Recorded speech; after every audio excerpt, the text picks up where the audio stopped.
iba a ver, pues ha venido. Bienvenidos a esta nueva edición de Escépticos en el Pub. Hoy vamos a tratar un tema de moda, como son los puntos ecológicos y los transgénicos. Y como siempre, como ya conocéis, siempre en contra de la opinión pública.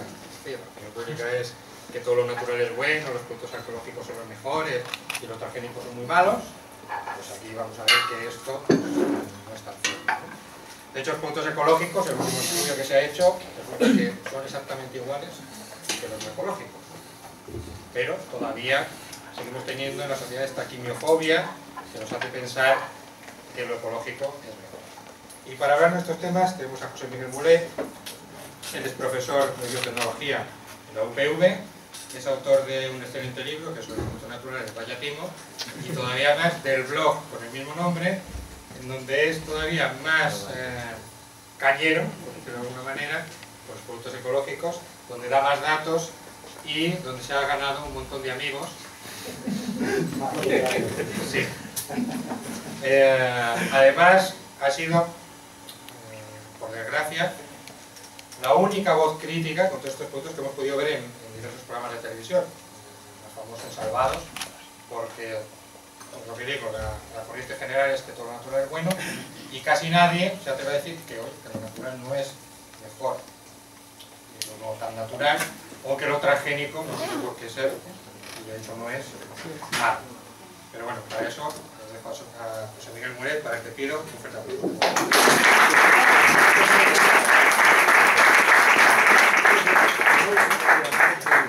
Gracias por la presentación. Que conste que yo en Salvador no hablé de transgénicos ni de ecológicos, hablé de aditivos alimentarios, que me pilla un poco de refilón, pero fue una historia muy larga y al final, no sé, decía, vienen y te preguntan, pero a ver, los aditivos ecológicos, los aditivos son malos. Sí, hombre, malos. Mejor aditivo humano que salmonela volando. ¿Qué quieres que te diga? Quiero decir, lo malo es morirse con una salmonelosis. Un aditivo, en principio, dentro de las dosis, no tiene por qué ser malo. El problema es que te lo comas a cucharadas, pero normalmente la gente no hace eso. Pero bueno, dicho esto, no voy a hablaros más de aditivos, porque no es el tema de hoy. Hoy vengo a hablar de agricultura, que básicamente es lo que nos da de comer a todos. Bueno, si no puedo hacer, si me ponéis un poco, hago sombras, hago así las figuras. Está. Ha sido un fallo técnico. Vale, todo sobre mi madre, ¿lo habéis visto? Hacemos cineforum hoy si podéis. ¿Quién está ahí de...? Aquí, Juan Pablo. Es que se ha roto ese. Vale, aquí tenemos a Stevie Wonder, Amy Winehouse. Hombre, yo sí que me pongo a hablar de esto, pero...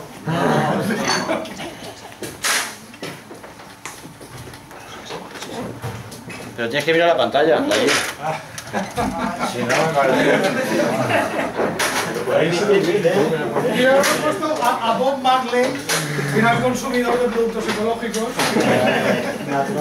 De hecho, no es cachondeo, quiero decir, sabéis que hay religiones que fomentan el vegetarianismo.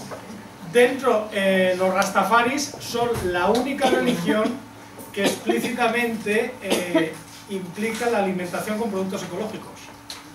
Es decir, sabéis que los budistas, algunas sectas cristianas, algunas sectas tal, favorecen o obligan a una dieta vegetariana. Los hinduistas, por ejemplo, también. Pues los rastafarianistas ortodoxos, que los hay, son la única religión que obliga a comer alimentos ecológicos. Por lo tanto, con el Bob Marley venía bastante a cuento. Bueno, si puedes pasar. Ya que estamos aquí en Cataluña, pues hombre, que menos, como ha habido polémica y tal, empezaremos poniendo una foto del rey. Ya tenemos la foto del rey, pues nada, podemos empezar con la charla. Ya hemos puesto la foto del rey. Venga. Siguiente. Pasa, hombre. Vale. Sin agricultura níquil, significa nada sin agricultura, es el lema de la Escuela de Agrónomos de la Politécnica de Madrid. Y a mí me gusta mucho porque es que no se puede decir más con menos. Es decir, solamente son 3 palabras, nada sin agricultura, y es que es verdad. Es decir, la agricultura es la base de cualquier civilización. Siguiente. Pensad civilizaciones famosas que han desaparecido. Por ejemplo, los mayas. Cuando llegó Cristóbal Colón, los mayas ya se habían colapsado. Ahora sabemos que el colapso de los mayas fue debido a una sequía excesivamente larga, que duró unos 40 años, y que hizo que toda la estructura se colapsara por un periodo de bajas cosechas. Lo mismo pasó en la antigua Mesopotamia. La primera civilización urbana que hubo, que fue Mesopotamia, no pudo seguir cuando se salinizaron las tierras de cultivo. Y lo mismo pasó en Angkor Wat. Si alguna vez habéis visto algún documental o habéis tenido la suerte de ir a Camboya, y habéis visto que hay una ciudad magnífica que es Angkor Wat, desierta en medio de la selva. Bueno, ahora sabemos que Angkor Wat desapareció todo el reino porque los sistemas de canales de riego, por un mal diseño, acabaron llenos de barro, no llegaba suficientemente agua a los campos, bajó la producción agrícola y no pudo mantener a la civilización. Es decir, si en algún momento en cualquier civilización baja la producción de alimentos, la civilización no avanza. Es decir, se puede sobrevivir a guerras, se puede sobrevivir a epidemias, pero no se puede sobrevivir a una sequía o a una hambruna. Y esto la historia nos ha dado muchísimos ejemplos. Pasa. Entonces, hay que tener en cuenta que por mucho que digan que la agricultura es natural, que la agricultura es ecológica y tal, lo primero que hay que tener claro que la agricultura es lo que nos separa de la naturaleza. Es decir, el primer paso para el establecimiento de una sociedad es tener una agricultura que facilite una producción de alimentos constante y una producción de alimentos seguros. Ninguna actividad agrícola es natural, al contrario. En el momento en que el abuelete coge la azada y la mete en el campo, eso es un atentado contra la biodiversidad. Porque ¿qué es lo primero que haces para sembrar? Quitar las malas hierbas. Puede venir un botánico y decirte que lo que tú llamas mala hierba es un endemismo de alto valor, y el botánico tiene toda la razón. Pero claro, tú la tienes que quitar porque si hay malas hierbas, tú la semilla no va a coger, porque las hierbas silvestres estarán más adaptadas a ese entorno. Entonces lo primero que haces es remover el suelo y cargarte todo el ecosistema que hay. Si tú quieres respetar el ecosistema, lo primero que tienes que hacer es no cultivar. Porque luego, ¿qué haces? Luego pones semillas, alteras el equilibrio ecológico. Hay una población, en cualquier espacio natural, hay una población de animales y plantas que está en equilibrio. Si tú, pam, pam, pam, y encima pones semillas de una especie, ahí artificialmente has alterado el equilibrio. Luego recoges, luego vuelves a sembrar. No es una actividad natural. Y es una actividad que siempre es agresiva con el medio ambiente. Otra cosa es que se puede hacerlo, se puede intentar y se debe de hacer lo mejor posible para que el impacto sea lo menor. Pero siempre tiene un impacto. Siguiente. Otro mito que está muy asentado es el de la alimentación natural, el de comer natural. Bueno, esto que tenemos aquí es un cuadro de Velázquez, es don Sebastián de Zarro, el enano. Esta enfermedad que tiene es lo que se llama el enanismo de extremidades pequeñas o acondroplasia. Básicamente el problema es un problema de crecimiento en el disco epifisario de los huesos, y entonces las extremidades son cortas, en cambio la cabeza y el tronco tienen un tamaño normal. Sabemos que esto es una enfermedad genética. Siguiente. Esto es un tekel, o bueno, no es exactamente un tekel, es un perro salchicha, que se llama Dachshund. ¿Diríais que es un perro enfermo? Sí. Tiene exactamente la misma enfermedad, acondroplasia. Es un gen que está conservado y esta enfermedad se da en perros. Este perro en la naturaleza no existiría nunca. ¿Vosotros os imagináis a este perro compitiendo con una presa con una manada de lobos? Hombre, muy fácil no lo tendría. Pero con protagonidad es lo que te va a costar. Sí, pero ¿por qué existe este perro? Pues porque hay un hombre que le da de comer y lo lleva al veterinario. No es un animal natural, porque es un animal que en la naturaleza no existiría.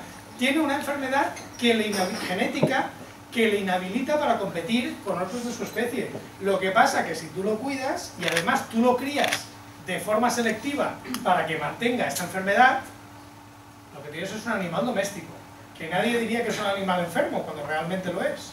Siguiente. Esto ha pasado también con las plantas. Todas las plantas cultivadas son aberraciones, es decir, son plantas que hemos ido seleccionando. Una planta en la naturaleza lo que intenta traer es la semilla súper pequeña, súper ligera y súper resistente, para que vuele y se la lleve el viento. Todas las plantas que cultivamos nos interesa que tengan un grano gordo y grande para que sean más productivas. Siguiente. El caso más extremo es el maíz. El maíz proviene de una planta silvestre que se llama teosinte. ¿Qué es esta planta de aquí? No la reconoceríais, es una mala hierba. Esta es la forma que tiene una espiga de maíz actual. Bueno, pues para pasar de aquí a aquí, esto lo hicieron los antiguos mayas en un periodo de unos 200 años, seleccionando 4 mutaciones que aparecieron al azar, pero que ellos tuvieron la vista de verlas, seleccionarlas y consiguieron los antepasados de los maíces actuales que vinieron de América a Europa en el siglo XV. Siguiente. El trigo, natural. Sabéis que hasta el pan Bimbo es natural. ¿Vale? El trigo es un puñetero Frankenstein. Es decir, es una aberración. ¿Queréis saber de dónde viene el trigo? ¿El del pan Bimbo también? Vale. Triticum urartu, una planta silvestre. Hará unos 5.000, 6.000 años los primitivos neolíticos la hibridaron con una planta que no se sabe cuál es, que posiblemente haya desaparecido, se haya extinguido. De aquí sale el trigo de Emer, que es un antepasado de los trigos actuales, es un trigo que existe, pero es una variedad antigua, que es una planta que tiene 4 genomas diferentes. Bueno, tiene 2 copias de 2 genomas diferentes. Nosotros tenemos 2 copias del genoma, pues esta planta es un híbrido que tiene 4 copias. 2 genomas por un lado, 2 genomas por otro. Ese es el antepasado del trigo de pasta, que es el Triticum turgidum, que es el que se utiliza para hacer fideos, pasta, etcétera, etcétera. Bueno, pues ese trigo de Emer se hibridó con otra planta, con la Aegilops tauchi, y dio lugar a un monstruo hexaploide que tiene 6 copias del genoma, 3 genomas diferentes, que es el Triticum aestivum, que es el trigo del pan, ese que dicen que es natural. Obviamente esto en la naturaleza no existe. Siguiente. Ahora que también está muy de moda lo de las variedades locales y de repente en Madrid te enteras que han dado un proyecto de agricultura para la conservación del genoma del tomate madrileño, esto no es un chiste. Dieron un proyecto con este título. No, y además, espera, con todo mi respeto a la gente que lo pidió, porque eran gente muy buena, pero sabían que los proyectos al final los tienen que dar los políticos y sabían que pidiéndolo así conseguirían el dinero para hacer ciencia muy buena. Pero en fin, estas cosas hay que saberlas cuando pides dinero. Claro, luego lees proyecto de conservación del tomate madrileño, pues vale. Todo el mundo sabe que las variedades de tal pueblo son las mejores y tal. Bueno, variedades locales.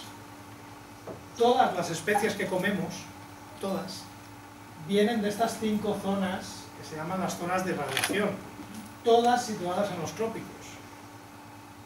En Europa no hay prácticamente ninguna especie de las típicas, normales y comestibles. Por ejemplo, el maíz de Centroamérica, patatas, pimiento, tomates de los Andes. Todos los cereales vienen de la zona esta que se llama el creciente fértil. El sorgo, los guisantes y alguna fruta viene de la zona de África. Y esta zona, que aquí son 2, pero en algunos sitios sale como una, que es la zona australasiática. De aquí vienen, por ejemplo, las berenjenas, los albaricoques, las naranjas y los melones.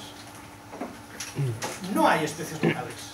Es decir, las especies se han domesticado en algún sitio y cuando han funcionado, ya los primitivos las han ido pasando de sitios a sitios. Ahora que se habla mucho de conservar especies locales y tal, bueno, pues el primer Monsanto fueron los aztecas.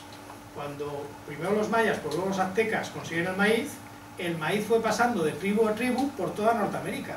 Cuando los primitivos ingleses llegan a Norteamérica, los indios americanos ya cultivaban maíz que había ido pasando de tribu en tribu desde México y había desplazado muchas plantas locales. Es decir, muchos cultivos antiguos ya se habían extinguido porque el maíz era mucho mejor cultivo antes de que llegaran los europeos a América. O sea que esto son cosas que han ido pasando a lo largo de la historia.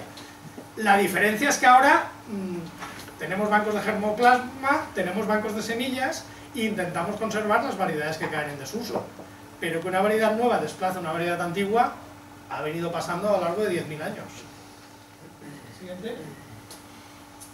Entonces, hasta los años 50 o 40 del pasado siglo, del siglo XX, las variedades se obtenían con mucha paciencia y con mucha calma, lentamente. Es decir, en algún momento algún agricultor veía que una de las plantas que había sembrado tenía una cosa diferente. Lo mismo que digo con plantas vale para animales. Tenía o el tallo un poco más corto, el grano un poco más gordo, un color un poco más llamativo, y esa la conservaba para hacer semillas. El problema es que eso hay que tener paciencia. Es lento. Yo os digo, domesticar el maíz fueron 200 años, que arqueológicamente se ha podido seguir bastante bien. En los años 50 se nos acabó la paciencia y vimos el problema de las mutaciones, es decir, cuando aprendimos biología molecular, vimos que una planta cambie de color o que un animal cambie la textura del pelo, depende de que ha habido un cambio en el ADN. Claro. ¿Y cómo podemos hacer que estos cambios en el ADN vayan un poquito más rápido?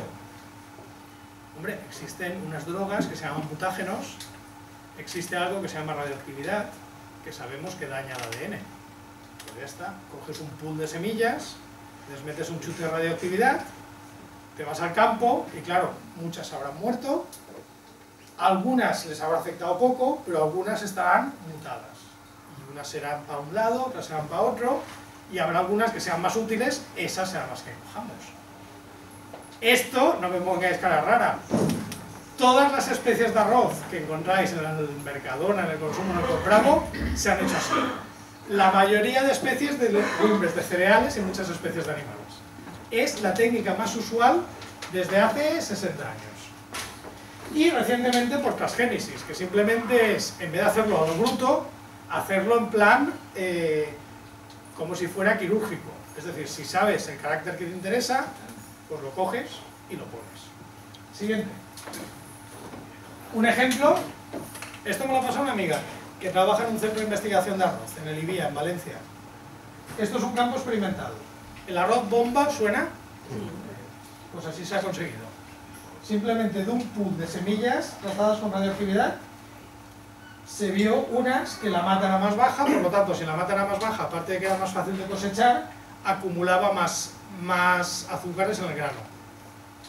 Aquí tenéis un pool, a partir de esta variedad, estos son diferentes mutantes que salieron, como veis todos tienen la espiga diferente.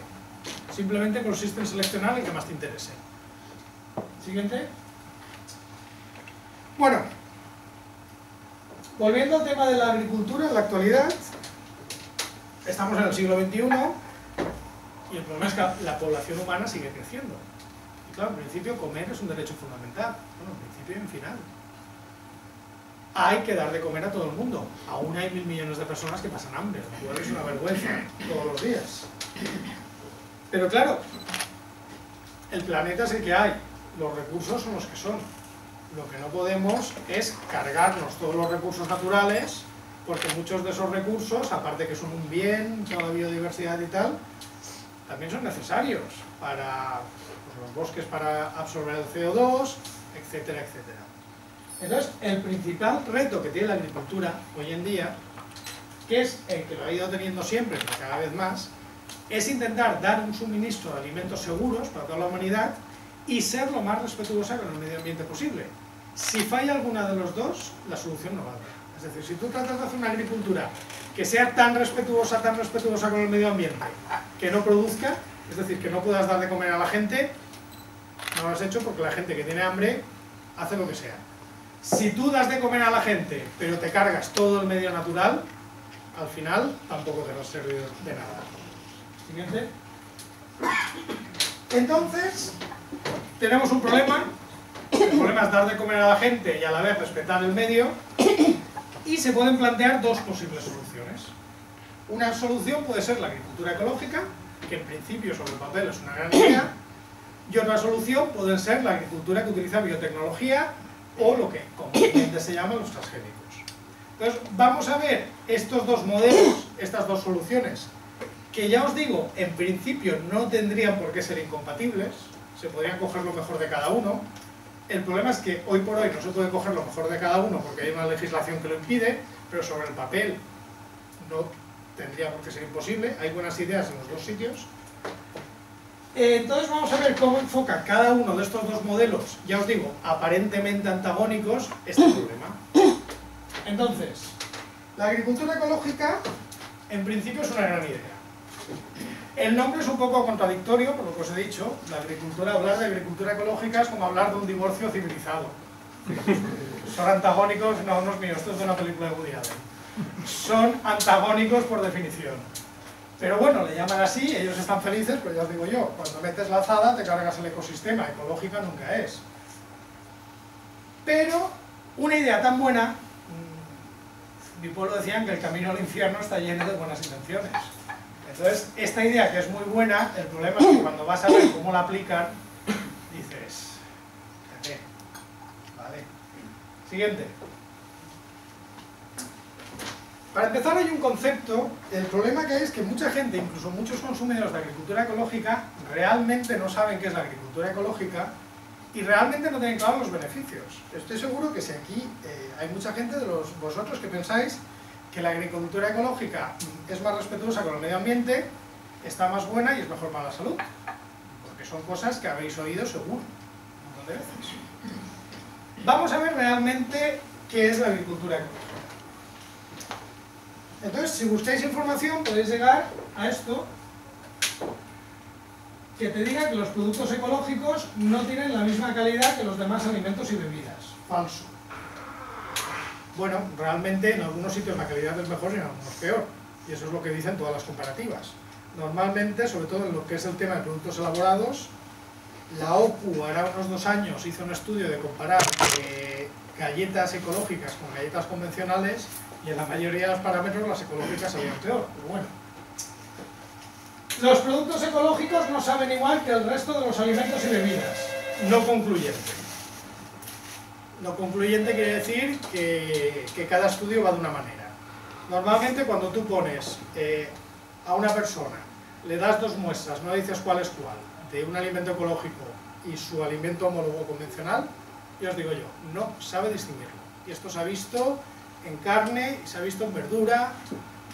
El único que hay un cambio es en la carne de cordero ecológica, sí que se ha visto que sí, pero no es por ser ecológica, sino porque normalmente no está en corral, hace más ejercicio, la carne está más dura y tiene un mejor, no tanto sabor como textura.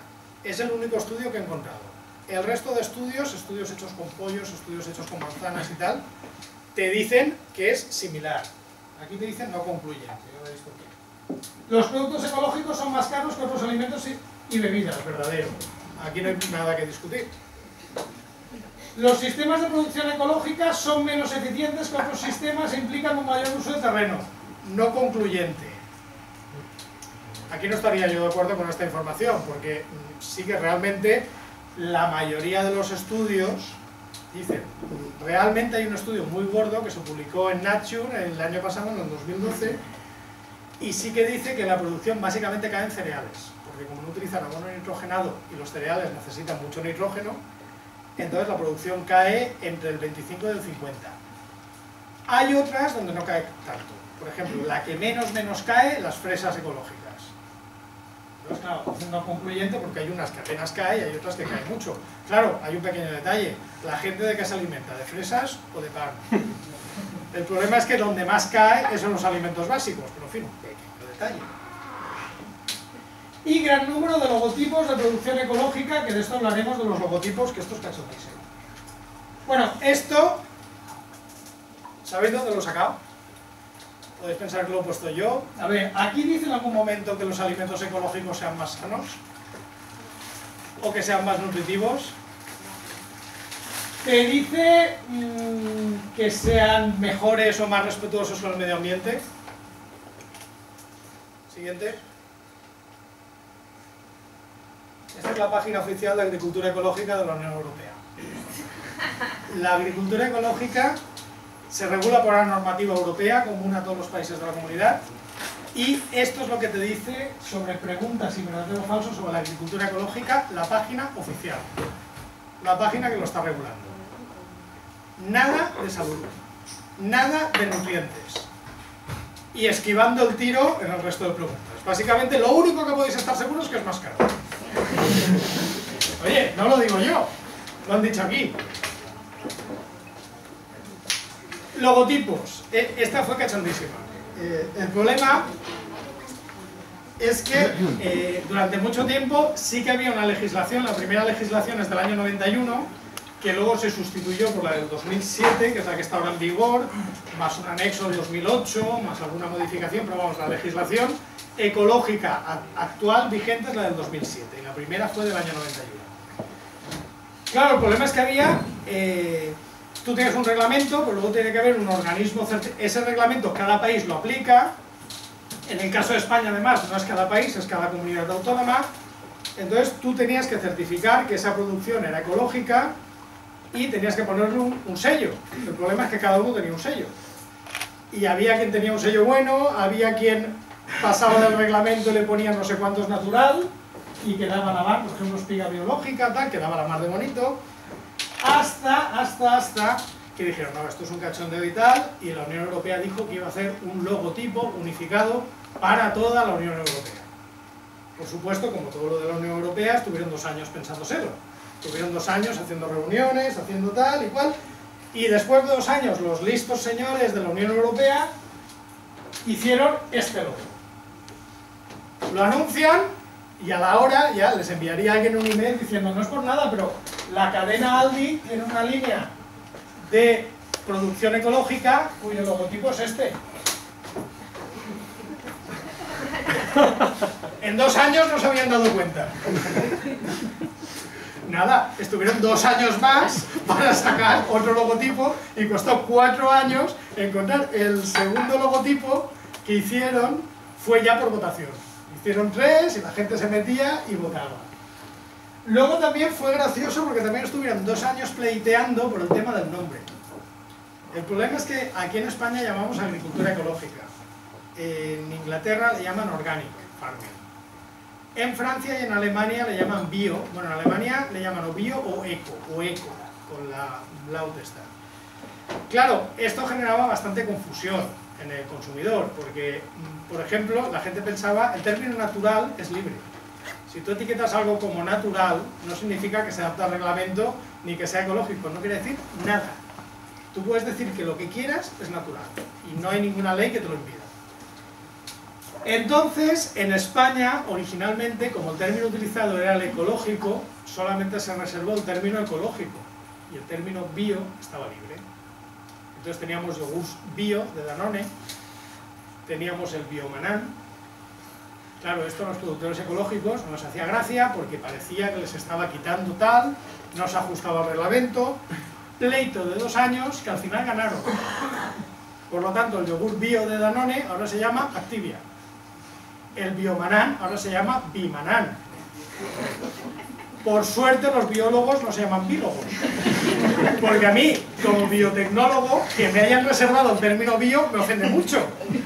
Porque es que es un término aberrante. A ver, nosotros somos... Las plantas hacen la fotosíntesis. Nosotros, como no lo hacemos, tenemos que comer bichos vivos. Es decir, bichos biológicos. Toda la comida es biológica. No me jodas. Entonces, que le llaman bio a la que se adapta a la alimentación ecológica me parece una aberración. Pero en fin, es lo que dice la ley. Siguiente. Bueno, lo que he dicho es que la agricultura ecológica básicamente es la que se adapta al reglamento europeo de producción ecológica. Entonces, hay un reglamento, se hacen revisiones anuales y bajo cita, es decir, que el inspector va al campo, con cita con el agricultor, inspecciona que todo se produzca de acuerdo al reglamento europeo, y si esto es así, le da el sello unificado.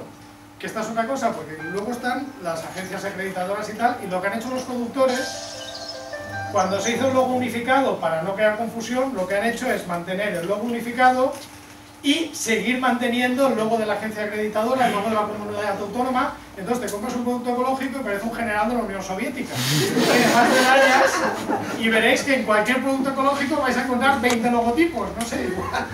Si hay 3 iguales dan premio. Pero, a lo que iba. Entonces, Está claro que la agricultura ecológica es la que se adapta a un reglamento, que es un reglamento europeo, que hay una verificación. Para haceros una idea, en toda Cataluña, para revisar toda la producción ecológica de Cataluña, hay 10 inspectores. ¿Es así? Con cita previa. Con cita previa. Entonces, decimos, bueno, si se adapta al reglamento y el reglamento realmente se basa en que todo eso sea mejor para el medio ambiente, que la producción sea más respetuosa, puede funcionar. No hay nada. ¿En qué se basa el reglamento? Es decir, porque a mí un reglamento de agricultura ecológica, para mí interesante sería pues que cualquier cosa que hagas al cultivo se haya estudiado que sea lo mejor para el medio ambiente, o que sea lo más efectivo y lo más productivo y tal. Bueno, pues el reglamento parte de una idea. La idea es que todo lo que utilizas en la producción de ese alimento sea natural. Esta es la idea que manda el reglamento. Claro, esto suena bien.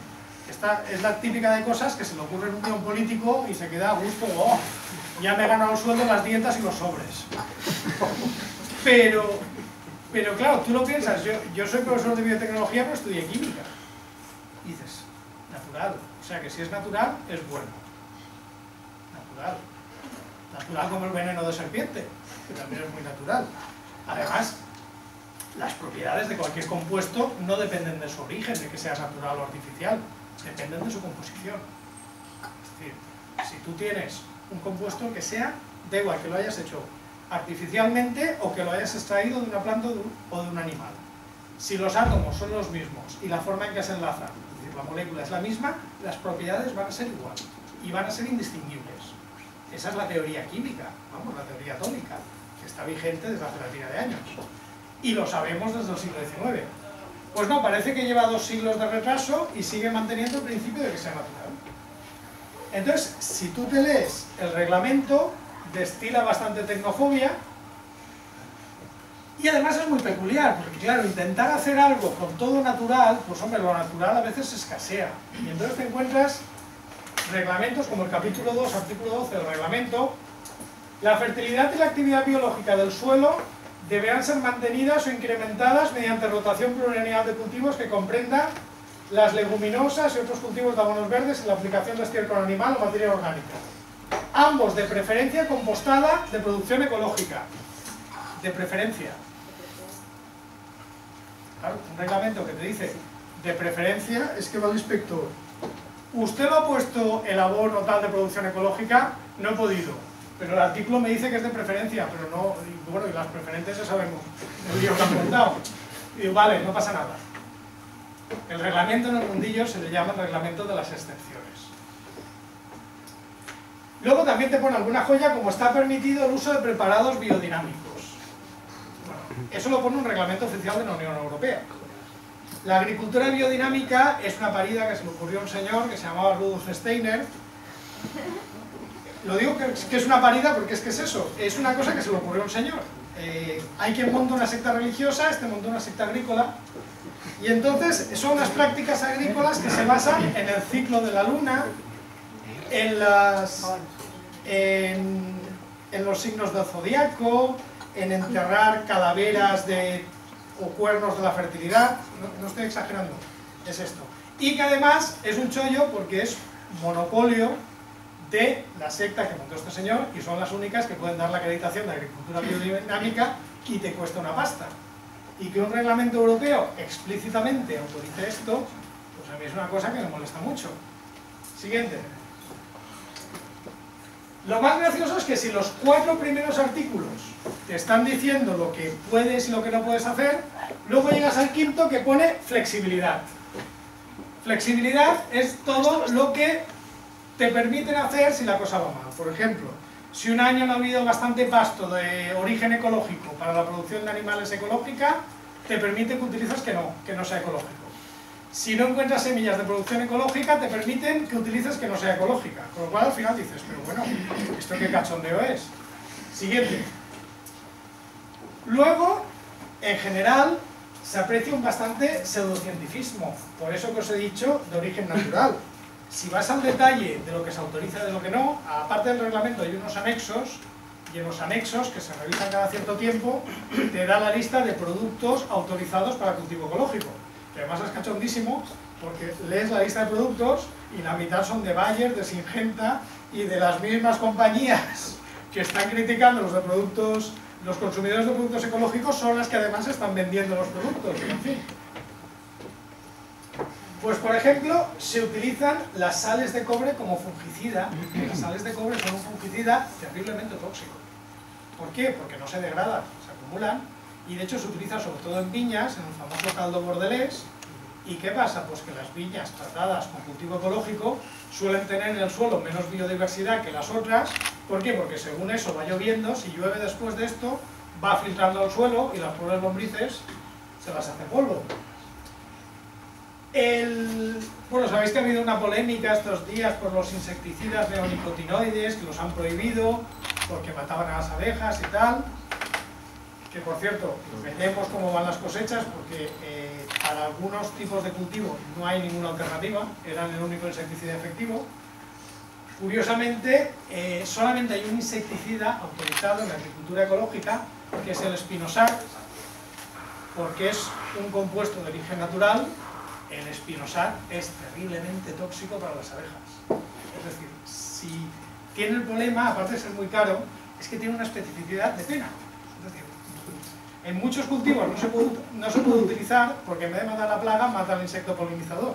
Entonces tienen que ir cogiendo los bichos uno a uno, como bien que dice. Luego, en otro tipo de cultivos, a veces lo que hacen, por ejemplo, para el cultivo de tomate, una vez estuve en una charla de un agricultor ecológico, entonces decía que para no utilizar insecticidas lo que hacen es, uno de los problemas que tiene el tomate son los pulgones, los áfidos. Entonces lo que hacen es recubren uno a uno las tomateras con una malla de plástico, y entonces el pulgón se confunde y muerde la malla de plástico, y entonces nada, empieza a morder allí, se muere de hambre y eso protege. Claro, el problema es que con el tiempo va aprendiendo el truco y va distinguiendo el color de la malla respecto al color del tomate. Lo que hacen es cambiar todas las mallas de plástico. La primera, ya entiendo por qué son tan caros, y segunda, esto es mejor para el medio ambiente, porque por cada kilo de tomate has utilizado no sé cuántos kilos de plástico. Esto se autoriza en la agricultura ecológica. Y luego el criterio también es muy vaporoso, es decir, lo que consideran natural y no consideran natural es una cosa que es por lo que se lo puso un señor, porque, por ejemplo, en un cambio del reglamento que hicieron en el 2008, una de las cosas que te dicen es que respetan los ritmos naturales. Id a cualquier tienda de productos ecológicos en invierno y encontraréis tomates. Id a cualquier tienda de productos ecológicos en Alemania y encontraréis piñas y mangos. No están respetando los ritmos naturales. Porque el reglamento de producción ecológica permite el cultivo en cámaras y el cultivo en invernadero. De hecho, el 95% de la producción ecológica en España se hace en invernaderos y se exporta. En cambio, se prohíbe el cultivo hidropónico, que es cultivar sin tierra, que es una cosa, es un cultivo que tiene bastantes ventajas, entre ellas que no utiliza suelo de cultivo, porque es la ventaja que puedes cultivar en pisos y entonces respetas bastante bien el suelo. De hecho, la mayoría de la verdura embolsada que se vende en los supermercados, las típicas bolsas estas de ensalada, vienen en cultivo hidropónico, muchos cultivos. ¿Por qué? Porque... vale, gracias. Como directamente el cultivo hidropónico es más limpio, porque estás dentro del invernadero, estás en cámara, no tienes los problemas de contaminación y de tierra, porque claro, si luego abres la bolsa, pones la ensalada, te han dicho que está lista para tomar, y te encuentras un gusano y te encuentras un trozo de tierra, pues vas a cambiar de marca. Entonces, básicamente se utiliza cultivo hidropónico para ese tipo de verduras. Entonces, de cara al consumidor, ¿qué significa? Bueno, si alguien ha cumplido estrictamente toda la normativa, no ha aplicado ninguna excepción ni nada, recibe este sello. Este es el sello oficial, el que se votó y tal, es fondo verde, una hoja con estrellas. Si alguien se acoge a alguna de las numerosas excepciones, es decir, que no ha utilizado semillas de producción ecológica, no ha utilizado tal, el sello que recibe es este. No hay más. Esta es la información que le lleva al consumidor. Y luego vamos a ver cómo se aplica esta legislación, porque esto ya es gracioso. Existen numerosos manuales y se dan numerosos cursos de cómo hacer agricultura ecológica. Y entonces ahí ya es cuando el despiporre, que es completo. Es decir, aquí tenemos un manual de agricultura ecológica que están dando cursos pagados por todos, subvencionados por la Unión Europea, Fundación Biodiversidad. Esto los organizaba, creo que era Ecologistas en Acción. Vamos a ver qué pone el manual que están repartiendo de prácticas de cultivo ecológico. Siguiente. Curación con medicina natural. La base de la salud de los animales está en unas buenas condiciones de vida, algunas de las cuales ya hemos descrito en las prácticas preventivas de higiene y control por parte del ganadero. Hasta aquí, esto es lo mismo para ecológica o no ecológica. Cualquier ganadero intenta que sus animales no se pongan enfermos e intenta hacer las máximas normas de higiene. ¿De acuerdo? Pero una vez que se presentan los problemas, que bueno, en la vida ya sabéis que los problemas no hace falta llamarlos, vienen. Un ganadero también, las plagas se llaman. La veterinaria ecológica ha desarrollado gran cantidad de tratamientos de choque basados en las prácticas de medicina natural, tales como la fitoterapia, la homeopatía o la acupuntura. Hostia. Acupuntura veterinaria. Ejemplo, gripe aviar. Granjas con 6.000 pollos. ¿Os imagináis al chino con las agujas detrás de los pollos? Homeopatía, no me digas, utilizar homeopatía con un caballo.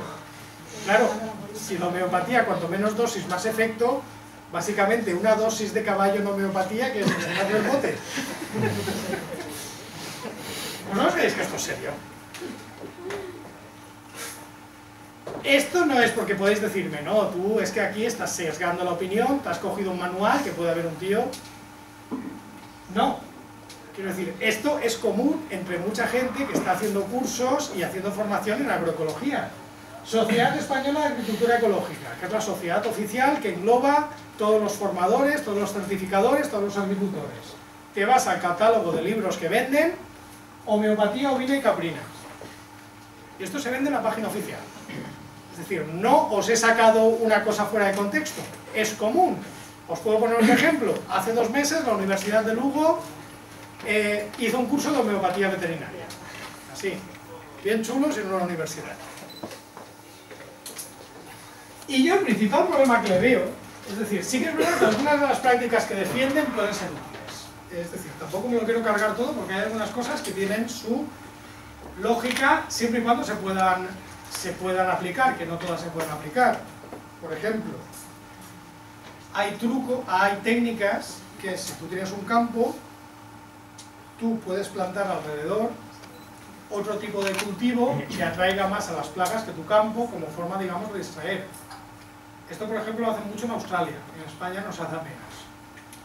Claro, ¿cuál es la extensión media de un campo en Australia y la extensión media de un campo en España? Claro, es que ese tipo de cosas hay que tener más en cuenta. Si un agricultor puede permitirse bordear todo su campo, por ejemplo, con rosales, que lo hacen para que pegan a los pulgones, si un agricultor tiene, pues, no sé si visteis el pájaro espino, todos los campos aquellos de trigo de Australia, o el minifundio que tenemos en España. Claro, es que no se puede ser tan dogmático, hay que ir caso a caso. Yo la principal crítica que le haría a este reglamento es la escasa o nula base científica que tiene por cosas como esta. Por ejemplo, hay un concepto muy interesante para ver el impacto ambiental, que es la huella ecológica o la mochila ecológica. No es exactamente lo mismo, pero viene a decir calcular todo el impacto ambiental que tiene algún producto que consumes desde que se fabrica hasta que lo reciclas o lo desechas completamente. Entonces sería, por ejemplo, si tú te has comido una naranja, ver todos los abonos, todo el tractor, todo el trabajo del agricultor, las emisiones que ha tenido, dividirlas entre todas las naranjas que ha producido, todo lo que ha costado transportarla a tu supermercado donde la has comprado, y luego, bueno, en el caso de la naranja, pues te la comes y ya está, pero en otro tipo de productos, por ejemplo, productos que tengan plástico y que tengan envases, ver todo lo que va a costar reciclar. Haciendo esos números, que se pueden hacer, y hay gente que lo hace, puedes ver qué producción es más ecológica y qué producción es menos ecológica. Y es una cosa que realmente te dice qué métodos son mejores y tal. Esto no aparece en ninguna parte del reglamento. Y esto permite, pues eso, irte a Alemania y ver piñas de Costa Rica, ecológicas. O tener tomates ecológicos en invierno. Que esto está pasando en cualquier tienda ecológica que vayáis, lo veréis. Entonces, yo esto lo veo un fallo gordo del reglamento. ¿Está funcionando? Es decir, sabemos que la agricultura ecológica tiene un reglamento, que ya os he dicho que yo le encuentro un montón de fallos, pero realmente funciona. Esta es la caída de producción. La caída de producción en cereales, como os he dicho antes, era del 50%, en cebadas del 20%, es decir, estamos produciendo. ¿Vosotros os imagináis una caída global de cereales entre un 50 y un 20%? Eso significaría el hambre. Imaginaos que ahora, por ley, toda la agricultura se hiciera ecológica. Y que, como está pasando, como veis con estos datos, hubiera una caída entre un 50 y un 20%. ¿Sabéis lo que significaría que caiga un 50% la producción de trigo en el mundo? Pues que 3.000 millones de personas se mueren. Directamente, no hay más. Incremento de precio. Esto es el precio que se le paga al productor en campo. Que luego, sabéis que en la cadena de distribución también se hacen un montón de pinzas. Pero el trigo, obviamente, el que más cae en la producción, más se incrementa el precio, puede ir desde el 100% hasta el 40%. Y el porcentaje de producción convencional frente a producción ecológica. Mirad la escala, es decir, por cada kilo de maíz ecológico se producen 2 toneladas de maíz convencional. Es decir, que prácticamente continúa siendo minoritario. Por cada kilo de trigo ecológico se producen 250 kilos de trigo convencional. Ahora es cuando me preguntáis, ¿y estos datos de dónde han salido? Porque podéis pensar que yo he venido aquí, me he puesto unas gráficas. ¿Puedes pasar? Esto es un informe del Ministerio, un informe de valoración de los productos ecológicos. Es decir, es un informe que utilizan sobre datos que dan los productores ecológicos. Es decir, es lo que te están diciendo ellos. Yo solamente he cogido su informe y me lo he leído. No he hecho nada. No son datos míos. Ellos mismos son los que te están diciendo la caída de producción, el aumento de precio y que la actividad sigue siendo minoritaria. Y de hecho, aunque hay en los medios se habla mucho y tal, la agricultura ecológica en España representa menos del 10%. Y en el país que más consume ecológico, que es Alemania, estaríamos hablando del 25 y el 30%. Es decir, sigue siendo muy minoritaria. ¿Por qué es que no puede ser mayoritaria? Si la producción es tan baja, para empezar no hay producción para todos. Siguiente. Entonces, claro, si la producción es baja, no hay producción para todos, el precio es alto, ¿qué tipo de consumidor preferentemente utiliza esto? Pues bueno, esto es un informe que hizo el BBVA, hará cosa de un año, y lo que te decía es que hay una mayor proporción de clase alta, un 15%, y media alta, un 19% entre este tipo. Es decir, es una producción básicamente destinada a gente de clase alta y clase media alta. Es decir, básicamente, entre clase alta y clase media alta son 15 más 19, 34%. El 34% de los consumidores de producción ecológica son clase alta, clase media alta. ¿Cuál es el porcentaje de clase alta y clase media alta en la sociedad española? Si llega al 3%, creo que será generoso. Obviamente hay un importante sesgo a favor de este tipo de consumidores, lo cual es lógico, porque es que son los que se lo pueden permitir. Bueno, entonces hemos visto una estrategia para intentar conseguir una alimentación del futuro segura, y los problemas siguen siendo los mismos. Hay que minimizar el efecto sobre el medio ambiente y la biodiversidad, pero no hay que olvidar que el suministro de alimentos debe mantenerse seguro. Es decir, ninguna solución va a ser buena si o afecta demasiado al medio ambiente o elimina el incremento, el suministro de alimentos. Entonces vamos ahora a lo que es la aplicación de la biotecnología en la agricultura, que es, digamos, los cultivos transgénicos, los están denostados y tal. Los cultivos transgénicos que quizás, por la información que llega, parece que sea una cosa minoritaria, que parece que sea una cosa tal. Habéis visto que por cada kilo de maíz ecológico se producen 2.000 kilos de maíz transgénico. En Europa solamente se cultiva un cultivo transgénico que está autorizado, que es el maíz, el MON 810. ¿Qué porcentaje de maíz transgénico diríais que hay en España sobre el maíz total? ¿Pensáis que es minoritario o tal? Vale, pues es alrededor del 30-40%.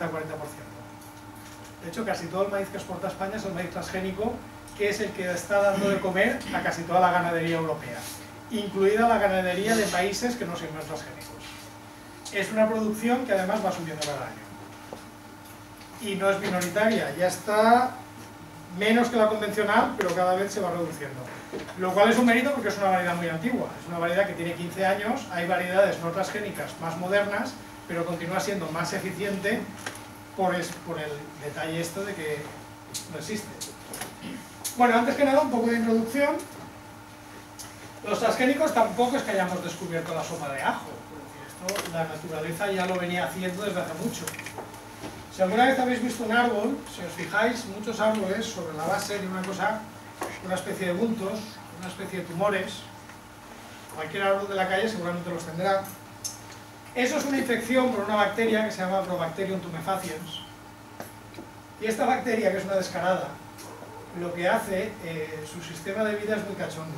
Esta, cuando un árbol, normalmente en invierno, por el frío y tal, se hacen heridas, si está presente en el suelo, se mete por ahí dentro del árbol, y entonces lo que hace es, tiene un trozo de ADN, y lo que hace es mete ese trozo de ADN dentro del genoma del árbol.